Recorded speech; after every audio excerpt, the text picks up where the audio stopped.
Okay, as promised, I am doing a Sunday video where we're gonna be leaving. And here's what's gonna happen. We're gonna do a communion service first, and then we're gonna have a break, and then session 1. Then we will be having lunch, and then we'll be heading out of here. We will bring back for a youth retreat, which I might be filming less than I did here because I don't know which campers even want to be with mine being filmed. And I like to be professional. But sure, I care about them anyway. Yeah. So I guess that's it for today.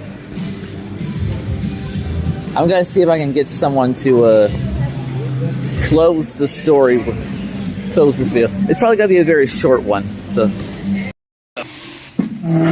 let's just read this passage from Luke 24. Now on that same day, this is after Jesus has been crucified. So now on that same day, 2 of them were going to a village called Emmaus, about 7 miles from Jerusalem. They were talking with each other about everything that had happened.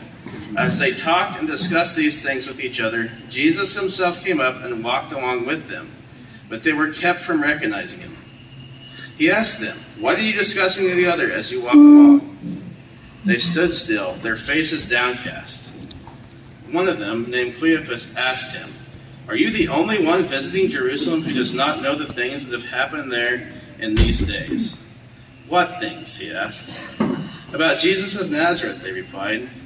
"He was a prophet, powerful in word and deed before God and all the people. The chief priests and our rulers handed him over to be sentenced to death, and they crucified him. But we had hoped that he was the one who was going to redeem Israel. And what is more, it is the 3rd day since all this took place. In addition, some of our women amazed us. They went to the tomb early this morning, but didn't find his body. They came and told us they had seen a vision of angels who said he was alive. Then some of our companions went to the tomb and found it just as the women had said, but they did not see Jesus." He said to them, "How foolish you are, and how slow to believe all that the prophets have spoken. Did not the Messiah have to suffer these things and then enter his glory?" And beginning with Moses and all the prophets, he explained to them what was said in all the scriptures concerning himself. As they approached the village to which they were going, Jesus continued on as if he were going further. But they urged him strongly, "Stay with us, for it is nearly evening. The day is almost over." So he went in to stay with them. When he was at the table with them, he took bread, gave thanks, broke it, and began to give it to them. Then their eyes were opened, and they recognized him, and he disappeared from their sight. They asked each other, "Were not our hearts burning within us while he talked with us on the road and opened the scriptures to us?" They got up and returned at once to Jerusalem. There they found the 11 and those with them assembled together and saying, "It is true, the Lord has risen and appeared to Simon." Then the 2 told what had happened on the way and how Jesus was recognized by them when he broke the bread. All right, so there's a ton of stuff that we could talk about in this passage, but I just want to pull out a couple things really quickly. First of all, these disciples were disappointed with Jesus, right? They had certain expectations of a Messiah, and I was thinking about like the history of just like right before Jesus was born and how the Maccabees had overthrown this empire and set up an independent Jewish kingdom, and that was kind of the template. Like they expected to overthrow the Romans. And just think about like if you're setting up an army, like you think you're setting up an army, and like here's the Messiah, and he can like make food appear out of nowhere. Like armies need a lot of food, right? I'm like, okay, there's that problem taken care of. And then he's raising people from the dead, and like, oh well. And so like it's just perfect, right? They can't imagine a better Messiah to take out the Romans. And then the Romans do what the Romans do to messiahs. They crucify him. And they're pretty disappointed because they had really high expectations. They were disappointed, so disappointed that they went home. They were scared, right? If they killed Jesus, they're probably coming after us next. Let's get out of Jerusalem. Let's go home. Maybe no one will come to Emmaus and bother us there.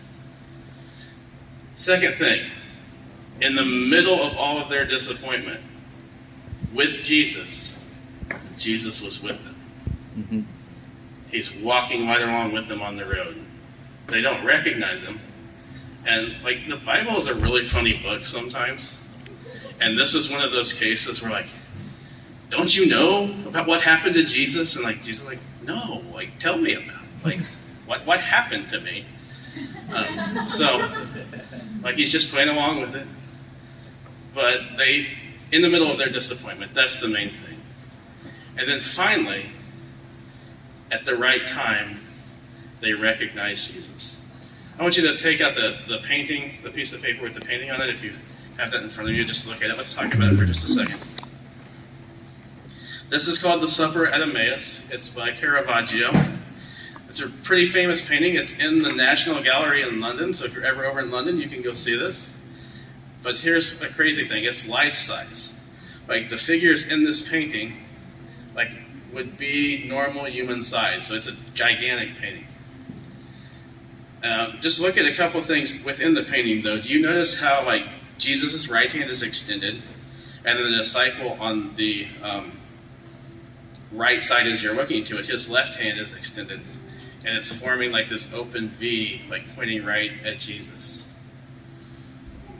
The painting, Caravaggio painted it to invite you in.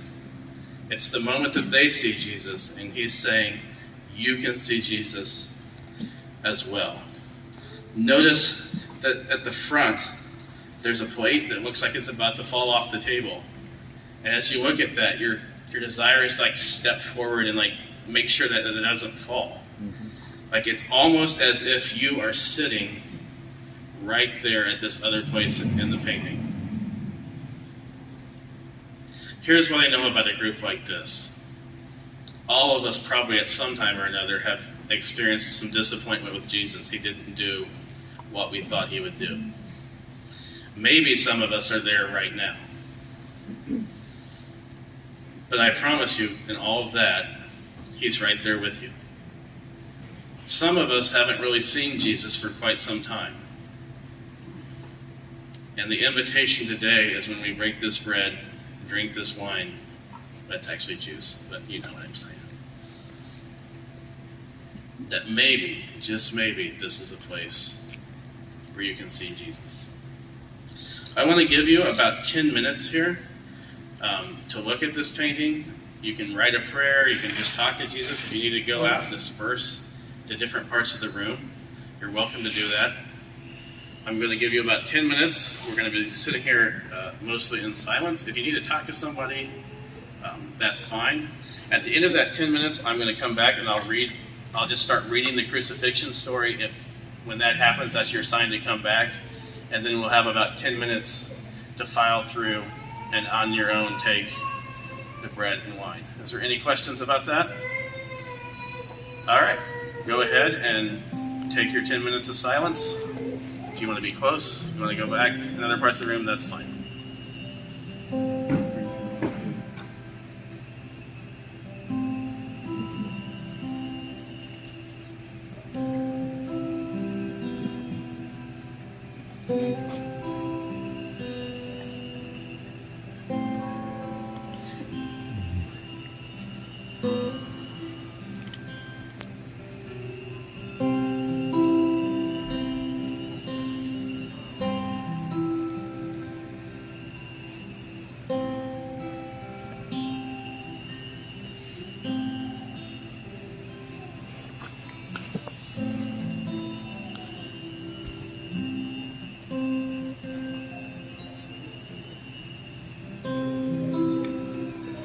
I think you mean all the rest.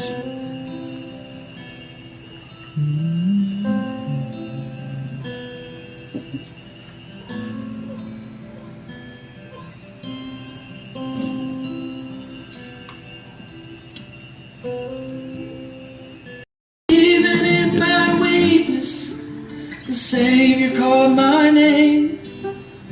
In His holy presence, I am healed and unashamed.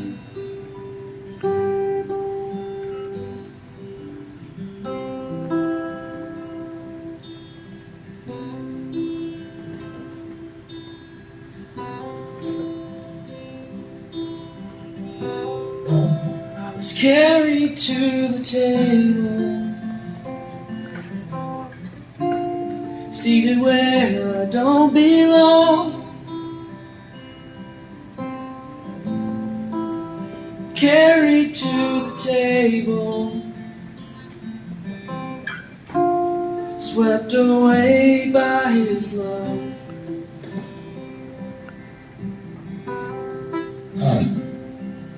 And I don't see my brokenness anymore when I'm seated at the table of the Lord, 'cause I'm carried to the table, the table of the Lord.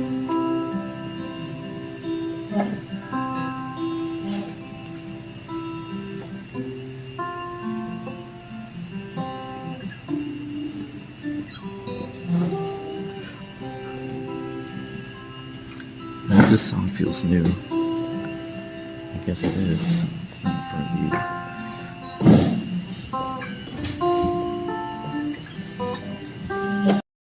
Okay, this is the last day of Quest Retreat for 2024, and I want to sign off with Karen Speak giving words of encouragement. Well, we have had a great weekend.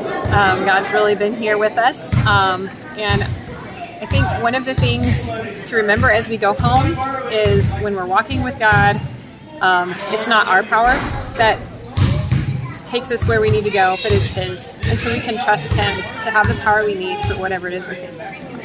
Thank you. Now the Eats for filming stuff work. We will be back for youth retreats as well.